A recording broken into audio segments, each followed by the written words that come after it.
Hello dear students, कालच्या लेक्चरमध्ये आपण बघितली R.H. विटाकर या सायंटिस्टनी प्रपोज केलेली 5 kingdom system method of classification of living organisms. आता आजच्या लेक्चरमध्ये आपण बघणार आहोत ते जे काल आपण बघितलेले 5 किंगडम्स होते त्यापैकी 3 kingdoms, that is kingdom Monera, kingdom protista and kingdom फंजाय. या 3 किंगडम्समध्ये असणाऱ्या ॲनिमल्सची इन्फॉर्मेशन आज आपण बघणार आहोत. So let us start with the first kingdom, that is kingdom Monera. Students, ह्या प्रकारचे जे मायक्रो ऑर्गॅनिझम्स असतात मोनेरामध्ये, आपण काल त्यांचे कॅरेक्टरिस्टिक्ससुद्धा बघितलेले होते. आणि काल बघितल्याप्रमाणे जर तुम्हाला आठवत असेल तर ह्या किंगडम मोनेरामध्ये जे ऑर्गॅनिझम्स आहेत ते सगळे युनिसेल्युलर आहेत आणि प्रोकॅरियोटिक आहेत. अगदी साधं एक्झाम्पल द्यायचं झालं तर दह्यामध्ये किंवा ताकामध्ये आढळणारे जे मायक्रो ऑर्गॅनिझम्स आहेत, तुमच्या एक ड्रॉप जर तुम्ही घेतला ताकाचा आणि तो जर मायक्रोस्कोप अंडर ऑब्झर्व केलात तर तुम्हाला त्याच्यामध्ये लॅक्टोबॅसिलाय नावाचे मायक्रो ऑर्गॅनिझम्स दिसून येतील. त्यांचं स्ट्रक्चर हे एकदम सिम्पल टाईपचं असतं. याच्यामध्ये कोणतेही सेल ऑर्गॅनलीज नसतात आणि मेम्ब्रेन बाउंड सेल स्ट्रक्चर देखील नसतं. एकदम सिम्पल टाईपचं स्ट्रक्चर, जसं की तुम्ही इथं बघू शकता. हे 2 डायग्रॅम्स आहेत. हा जो फर्स्ट वन आहे इट इज सॅल्मोनेला टायफी, जो टायफॉइडसाठी रिस्पॉन्सिबल असणारा मायक्रो ऑर्गॅनिझम आहे. आणि हा आहे व्हिब्रिओ कॉलरी. हे दोन्हीही आपल्याला वेगवेगळ्या प्रकारचे डिसीजेससाठी रिस्पॉन्सिबल आहेत. हा रिस्पॉन्सिबल आहे फॉर टायफॉइड आणि हा रिस्पॉन्सिबल आहे फॉर कॉलरा. ओके, आता ह्या मायक्रो ऑर्गॅनिझम्सच्या बॉडी स्ट्रक्चरचा जर आपण स्टडी केला, तुम्ही बघू शकता इथे की कोणत्याही प्रकारचे सेल ऑर्गॅनलीज तुम्हाला इथे दिसणार नाहीत. एकदम सिम्पल टाईपचं सेल स्ट्रक्चर आहे. हे युनिसेल्युलर आहेत, सिंगल सेल आहे, मायक्रोस्कोपिक आहेत. उघड्या डोळ्यांनी तुम्हाला हे ॲनिमल्स तुम्ही बघू शकणार नाही. यांना ऑब्झर्व करायचं असेल तर तुम्हाला मायक्रोस्कोपची आवश्यकता लागते. ह्यातले काही ऑर्गॅनिझम्स हे ऑटोट्रॉप्स आहेत आणि काही ऑर्गॅनिझम्स हे हेटेरोट्रॉप्स आहेत. सगळ्या प्रकारचे बॅक्टेरियाज ॲज वेल ॲज ब्लू ग्रीन अल्गी हे या किंगडम मोनेरामध्ये येतात. सो यातले जे ब्लू ग्रीन अल्गीज आहेत ते ऑटोट्रॉप्स आहेत, कारण त्यांच्यामध्ये ग्रीन पिगमेंट प्रेझेंट असतं की ज्याचा यूज करून ते फोटोसिंथेसिसची प्रोसेस परफॉर्म करू शकतात. वेअरॅज बाकीचे जे बॅक्टेरियाज आहेत ते मात्र हे हेट्रोट्रॉप्स आहेत की जे इतर कोणत्या तरी लिव्हिंग ऑर्गॅनिझम्सवरती डिपेंड करतात for their nutrition. So blue green algae are autotrophs and other bacterias are heterotrophs. त्यानंतर या किंगडममधल्या ऑर्गॅनिझम्सचं अजून एक फीचर आहे, that is they are prokaryotes. काल मी तुम्हाला याचं मिनिंग सांगितलेलंच आहे. Pro means having primitive cell structure. Okay, so यांच्यामध्ये कुठल्याही प्रकारचे सेल ऑर्गॅनलीज तुम्हाला दिसून येणार नाहीत. आणि यांच्यामधल्या ऑर्गॅनिझमचं रिप्रोडक्शन हे बायनरी फ्युजन या पद्धतीनं होतं. बायनरी फ्युजन म्हणजे काय तर एका ऑर्गॅनिझमच्या बॉडीचं डिव्हायडेशन होतं इंटू 2 पार्ट्स. जसं की सपोज हा एक लिव्हिंग ऑर्गॅनिझम आहे, याच्यामध्ये जेव्हा बायनरी फ्युजन होतं तेव्हा ह्या सेलचं डिव्हिजन होऊ लागतं, त्याच्यामध्ये ग्रूव्ज फॉर्म होतात. अशा पद्धतीनं न्यूक्लियस डिवाइड होईल आणि मग त्याच्यापासून फॉर्म होतील 2 सेल्स. सो या प्रकारचे डिव्हिजन याला म्हणायचं बायनरी फ्युजन. किंगडम मोनेरामध्ये असणाऱ्या ॲनिमल्सचं रिप्रोडक्शन ह्या प्रकारे बायनरी फ्युजनच्या मेथडनी होतं. So this is the first kingdom, that is kingdom Monera. या किंगडमचे कॅरेक्टरिस्टिक्स, एक्झाम्पल्स तुमच्या टेक्स्टबुकमध्ये काही मायक्रो ऑर्गॅनिझम्सची नावं दिलेली आहेत. ओके, सो ती नावं तुम्हाला इथे लर्न करायची आहेत. ऑड वन आउट तुम्हाला फाइंड करण्यासाठी याच्यावरती प्रश्न विचारले जातात. सो जी एक्झाम्पल्स तुम्हाला टेक्स्टबुकमध्ये दिलेली आहेत ती सगळी या किंगडम मोनेराची जी आहेत ती तुम्हाला लर्न करायची आहेत. 3 मार्क्सचा क्वेश्चन याच्यावरती तुम्हाला विचारला जाऊ शकतो, that is right characteristics of kingdom Monera along with examples. So जसं तुम्हाला हे बोर्डवरती दाखवलं आहे तेवढं तुम्हाला इन्फॉर्मेशन ही सफिशियंट आहे. नावं तुम्हाला लिहायची आहेतच आणि ही इन्फॉर्मेशन जी सांगितली ती इलॅबोरेट करा. Okay, so this is first kingdom. Now the next kingdom is kingdom protista. प्रोटिस्टामधले जे ऑर्गॅनिझम्स आहेत त्यांची म्हणजे किंगडम मोनेरामध्ये इव्हॉल्युशनची प्रोसेस झाली आणि मग त्यांच्यापासून फॉर्म झाले किंगडम प्रोटिस्टामधले ऑर्गॅनिझम्स. आता यांचे बॉडी स्ट्रक्चर जर तुम्ही बघितले तर थोडेसे मॉडिफाईड आहेत. अर्थातच या देखील हे जे ऑर्गॅनिझम्स आहेत ते सिंगल सेल्ड ऑर्गॅनिझम्सच आहेत, परंतु इथे मात्र तुम्ही सेल ऑर्गॅनलीज बघू शकता की जे किंगडम मोनेरामध्ये नव्हते. एक लक्षात घ्या, अशा पद्धतीने जेव्हा मी मुद्दामून हे 3 किंगडम्स एकत्र लिहिलेत त्याच्या मागचं कारण काय आहे तर जेव्हा तुम्ही ह्यांचा स्टडी कराल तर तेव्हा अशाच पद्धतीने कंपॅरेटिव्ह स्टडी करायचा. म्हणजेच काय कॅरेक्टरिस्टिक्स मोनेरामध्ये नाहीत की जे प्रोटिस्टामध्ये आहेत, दोघांच्यामध्ये असणाऱ्या डिफरन्सेस काय काय आहेत अशी कंपेअर करा आणि मग तुम्ही हे इझिली लक्षात ठेवू शकता. नुसतं पाठांतर करून हे तुमच्या लक्षात राहणार नाही आणि म्हणून ह्या पद्धतीनंच तुम्ही लक्षात ठेवा. आता इथे काय होतं, सेल स्ट्रक्चर एकदम सिम्पल टाईपचं होतं की कोणत्या प्रकारचे ऑर्गॅनलीज इथे नव्हते. व्हेरॅज इथे मात्र तुम्ही बघताय की यांच्यामध्ये व्हरायटी ऑफ सेल ऑर्गॅनलीज तुम्हाला दिसतील, but still the cell is single cell. So kingdom प्रोटिस्टामध्ये जे ऑर्गॅनिझम्स येतात तो आहेत युग्लिना, अमिबा, पॅरामेशियम यांच्यासारखे ऑर्गॅनिझम्स. हे ऑर्गॅनिझम्स सिंगल सेल्ड आहेत, युनिसेल्युलर आणि युकॅरियोटिक. प्रोकॅरियोट्स आणि युकॅरियोट्समधला फरक आपण काल बघितलाच आहे. युकॅरियोट्स म्हणजे having well defined nucleus and they are having other cell organelles present. So युकॅरियोट्समध्ये सगळ्या प्रकारचे सेल ऑर्गॅनलीज हे प्रेझेंट असतात. नाव ह्या जे ॲनिमल्स आहेत त्यांचं लोकोमोशन जे आहे it takes place with the help of pseudopodia or cilia or flagella. सांगते मी तुम्हाला वन बाय वन हे स्ट्रक्चर्स काय आहेत. आता पहिला जो लोकोमोशनचा ऑर्गन आहे that is pseudopodia. Pseudo means false. Okay, pseudo means false, podia means legs. आता हे सुडोपोडिया अमिबामध्ये असतात. Leg like structures. Actually amoeba ही सिंगल सेल स्ट्रक्चर आहे. मग याचं लोकोमोशन होताना तुम्हाला हे तर माहितीच आहे की अमिबाला एक डेफायनाईट शेप काही नसतो, त्याचा शेप हा कंटिन्युअसली बदलत जातो.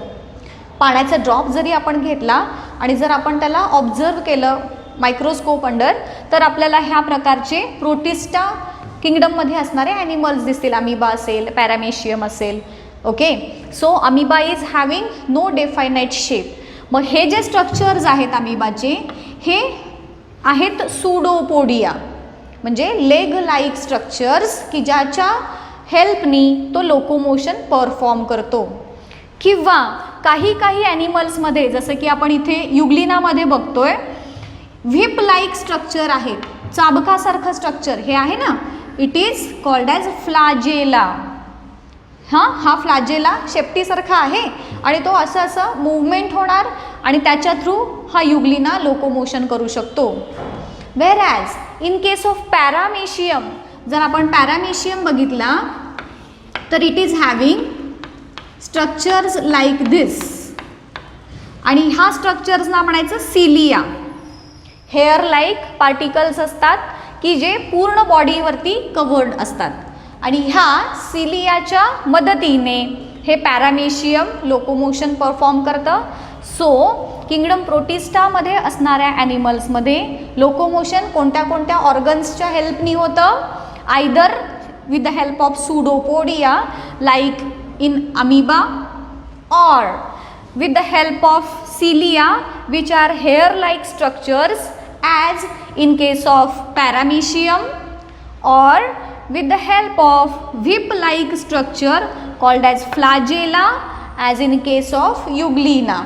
हे 3 जी नावं आहेत ते तुम्ही लक्षात ठेवायची आहेत. कोणत्या ऑर्गॅनिझमचं लोकोमोशन कोणत्या बॉडी पार्टच्या हेल्पनी होतं. आलं लक्षात. नाव किंगडम प्रोटिस्टामधले जे ऑर्गॅनिझम्स आहेत दे आर ऑटोट्रॉप्स और हेटरोट्रॉप्स. यामधला जो युग्लिना आहे इट इज ऑटोट्रॉप. ऑटोट्रॉप म्हणजे कोण, की जे ऑर्गॅनिझम्स स्वतःचं अन्न स्वतः तयार करतात. सो युग्लिना इज ऑटोट्रॉप आणि बाकीचे जे आहेत ते हेट्रोट्रॉप्स आहेत. अमिबा, पॅरामेशियम यासारखे जे ऑर्गॅनिझम्स आहेत they R heterotrophic in nature. त्यांचं न्यूट्रिशन ते अदर लिव्हिंग ऑर्गॅनिझम्सकडून गेन करतात. So this is kingdom protista. Now next is reproduction. यांच्यामध्ये रिप्रोडक्शन बोथ वेजनी होतं, आयदर सेक्शुअली और असेक्शुअली.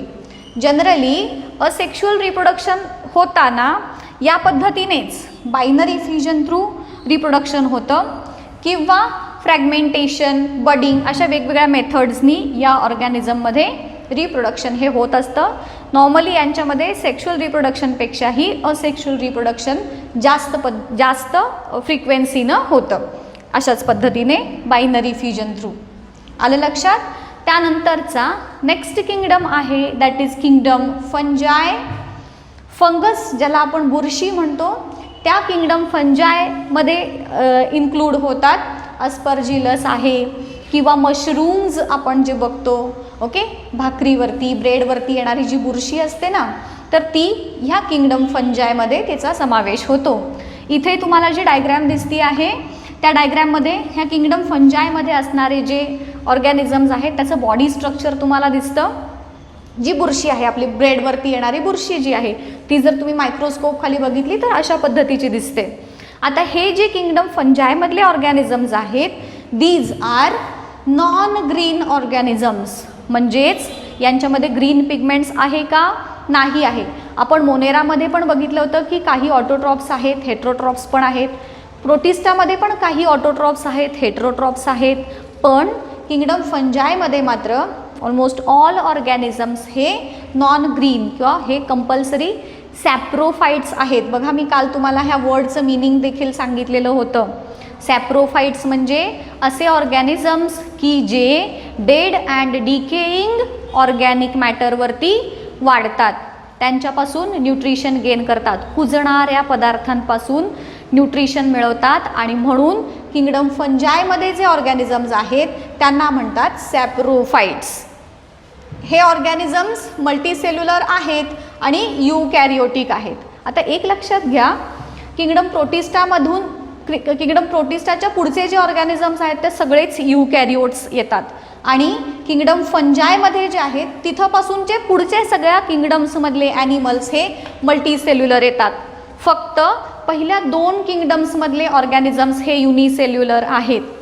कॅरेक्टरिस्टिक्स लिहितानाची तुम्हाला ही ट्रिक लक्षात ठेवा की कोणते मल्टीसेल्युलर आणि कोणते युनिसेल्युलर हे लक्षात कसं ठेवणार, तर 5 किंगडम्सपैकी फक्त पहिल्या 2 किंगडम्समधले ॲनिमल्स हे युनिसेल्युलर आहेत, बाकीच्या सगळ्या किंगडम्समधले ॲनिमल्स मल्टीसेल्युलर आहेत.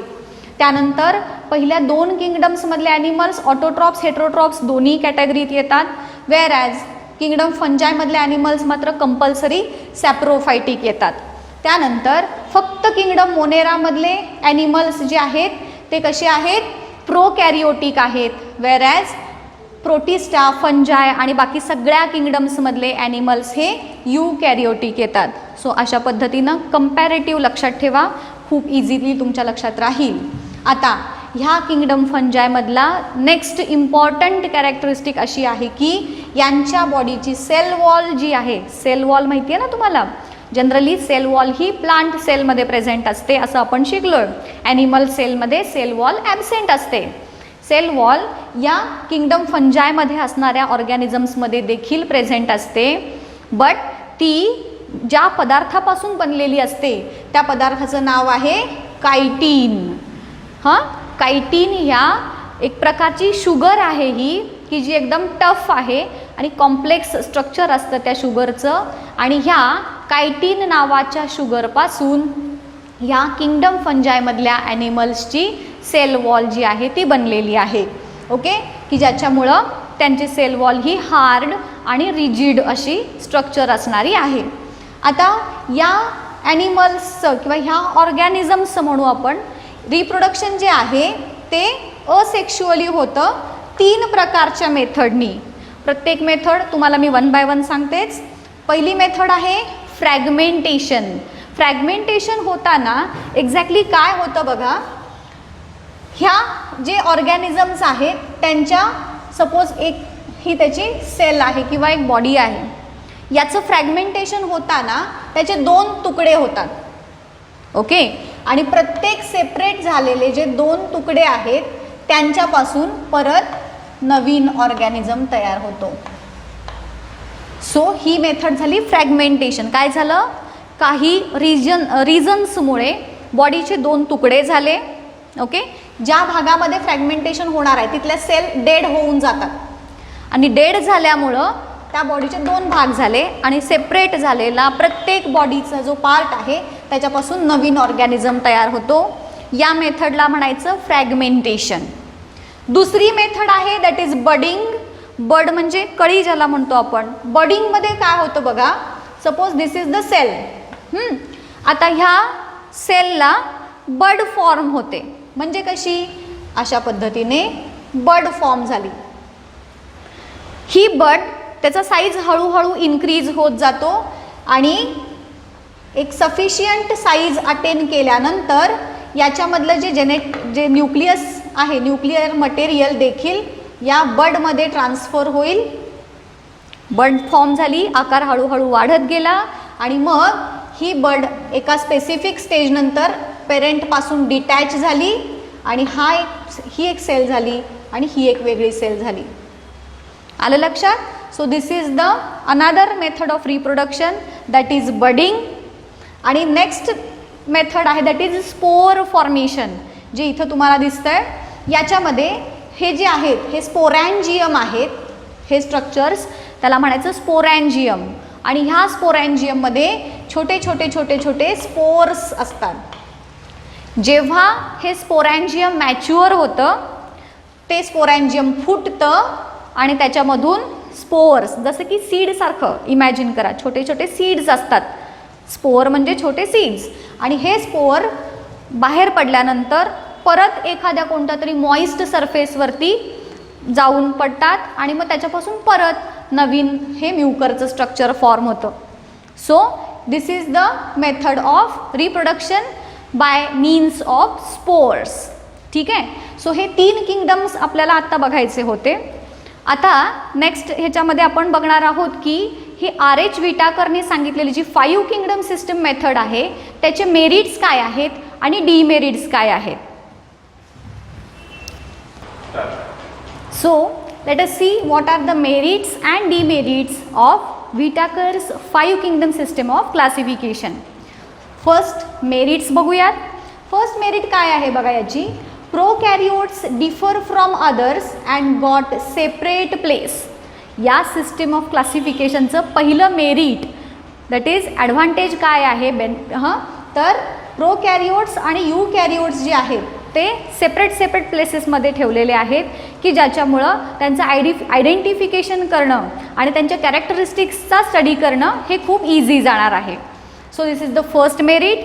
Then the next merit is unicellular and multicellular organisms are kept separate. जसं की मी तुम्हाला आता क्लासिफिकेशन सांगताना सांगितलं की पहिले 2 जे किंगडम्स आहेत त्याच्यामध्ये असणारे ॲनिमल्स हे युनिसेल्युलर आहेत आणि बाकी पुढच्या सगळ्या किंगडम्समध्ये असणारे ॲनिमल्स हे ऑर्गॅनिझम्स हे कसे आहेत, मल्टीसेल्युलर आहेत. सो युनिसेल्युलर आणि मल्टीसेल्युलर ऑर्गॅनिझम्सना वेगवेगळी प्लेस दिल्या कारणानं हे क्लासिफिकेशन जे आहे ते मोर सिस्टमॅटिक झालेलं आहे. Then the next merit is fungi are placed separately. फंजायचा फंगस हा वेगळाच किंगडम केला गेल्यामुळे अदर किंगडम्समध्ये त्या ऑर्गॅनिझम्सचा समावेश हा झालेला नसल्यामुळं हे अजूनही जास्त स्पेसिफिक मेथड झाली क्लासिफिकेशनची. Then the fourth merit is autotrophs and heterotrophs are kept separately. Autotrophic organisms आणि हेट्रोट्रॉपिक ऑर्गॅनिझम्स यांची मांडणी सेपरेट किंगडम्समध्ये केली गेल्यामुळं हे जे क्लासिफिकेशन आहे ते मोर नॅचरल झालेलं आहे. देन नॅचरल सिस्टम का म्हटलं ह्या क्लासिफिकेशनला, कारण ऑर्गॅनिझम्सचे फूड हॅबिट्स जे आहेत त्यांचे हॅबिटॅट या सगळ्यांचा विचार करून या सिस्टम ऑफ क्लासिफिकेशनमध्ये ऑर्गॅनिझम्सना प्लेस केलेलं आहे आणि म्हणूनच ही सिस्टम जी आहे क्लासिफिकेशनची it is considered as more natural system. Then it shows the process of evolution. जसं की आपण काल देखील डिस्कस केलं आणि आत्ता देखील आपण बघितलं की सिम्पल सेल स्ट्रक्चरपासून कॉम्प्लेक्स सेल स्ट्रक्चर हे फॉर्म होत गेलेले आहेत. सगळ्यात पहिल्यांदा आपण काय बघितलं, एकदम सिम्पल सेल स्ट्रक्चर असणारे ऑर्गॅनिझम जसं की लॅक्टोबॅसिलाय की ज्याच्यामध्ये कुठल्याही सेल ऑर्गॅनलिज हे नव्हते. त्यानंतरच्या किंगडममध्ये काय झालं, सिंगल सेल्डच ऑर्गॅनिझम आहेत पण त्यांच्यामध्ये सेल ऑर्गॅनलिज आहेत, वेल डिफाईन्ड न्यूक्लियस आहे. आता या एका पहिल्या किंगडममधून दुसऱ्या किंगडममधल्या ऑर्गॅनिझम्सचे जे बॉडी फीचर्स आपण बघितले तर तुमच्या काय लक्षात येईल की एका सिंगल और सिम्पल टाईपच्या सेलपासून मल्टीसेल्युलर फॉर्म्स जे आहेत ते ओरिजिनेट झाले. म्हणजेच ही सिस्टम जी आहे क्लासिफिकेशनची ती ऑर्गॅनिझम्सच्या इव्हॉल्युशनचा जो क्रम आहे तो दाखवते. आणि म्हणूनच ह्या जी क्लासिफिकेशनची सिस्टीम आहे ती वाईडली ॲक्सेप्ट केली गेली बाकीच्या सिस्टीम्सपेक्षा. बट या सिस्टीमचे काही डिमेरिट्स देखील आहेत. ते काय आहेत बघूयात. फर्स्ट डिमेरिट आहे दॅट इज युनिसेल्युलर अल्गी जे आहेत, युनिसेल्युलर अल्गीजना त्यांनी प्रोटिस्टा ह्या किंगडममध्ये प्लेस केलं आणि जे मल्टीसेल्युलर अल्गी आहेत त्यांना त्यांनी प्लॅन्टी ह्या किंगडममध्ये प्लेस केलं. आता ॲक्च्युली आहेत दोन्ही अल्गीज, मग अल्गीज हे एका किंगडम अंडर प्लेस केले पाहिजेत, परंतु जे युनिसेल्युलर अल्गी आहेत त्यांना त्यानं प्रोटिस्टामध्ये ठेवलं आणि मल्टीसेल्युलर अल्गीजना प्लॅन्टी किंगडममध्ये ठेवलं. हा एक मोठा ड्रॉबॅक आहे ह्या सिस्टीमचा. Then the next demerit is similar organisms must be kept in the same group. आता ॲक्च्युली हे दोन्ही अल्गी सिमिलर आहेत की जे सेम ग्रुपमध्ये आले पाहिजेत, परंतु तसं इथं त्यांनी केलेलं नाही. Next is there is no place for viruses. आता एक लक्षात घ्या, व्हायरसेस जे आहेत they are considered at the boundary of living and non living. Normally viruses जेव्हा एखाद्या लिव्हिंग ऑर्गॅनिझमच्या बॉडीमध्ये एंटर करतात तेव्हा त्याचे जेनेटिक मटेरियलचा यूज करून ते स्वतःची ग्रोथ घडवतात, रिप्रोडक्शन घडवतात. सो व्हायरसेस हे धड लिव्हिंगही कन्सिडर केले जात नाहीत आणि नॉन लिव्हिंग पण कन्सिडर केले जात नाहीत आणि म्हणून व्हायरसेसना या सिस्टीममध्ये जागा नाही. आणि नंतरचे आहे similar organisms kept far from each other. आता प्रोटिस्टा किंगडममध्ये असणारे अल्गी आणि प्लांटी किंगडममध्ये असणारे अल्गी हे दोन्ही देखील सिमिलर कॅरेक्टरिस्टिक्स असणारे आहेत आणि तरीसुद्धा एकमेकांपासून लांब त्यांचं प्लेस केलेले गेले आहेत दोन डिफरंट किंगडम्समध्ये. सो हा एक त्याचा ड्रॉबॅक आहे किंवा डिमेरिट आहे.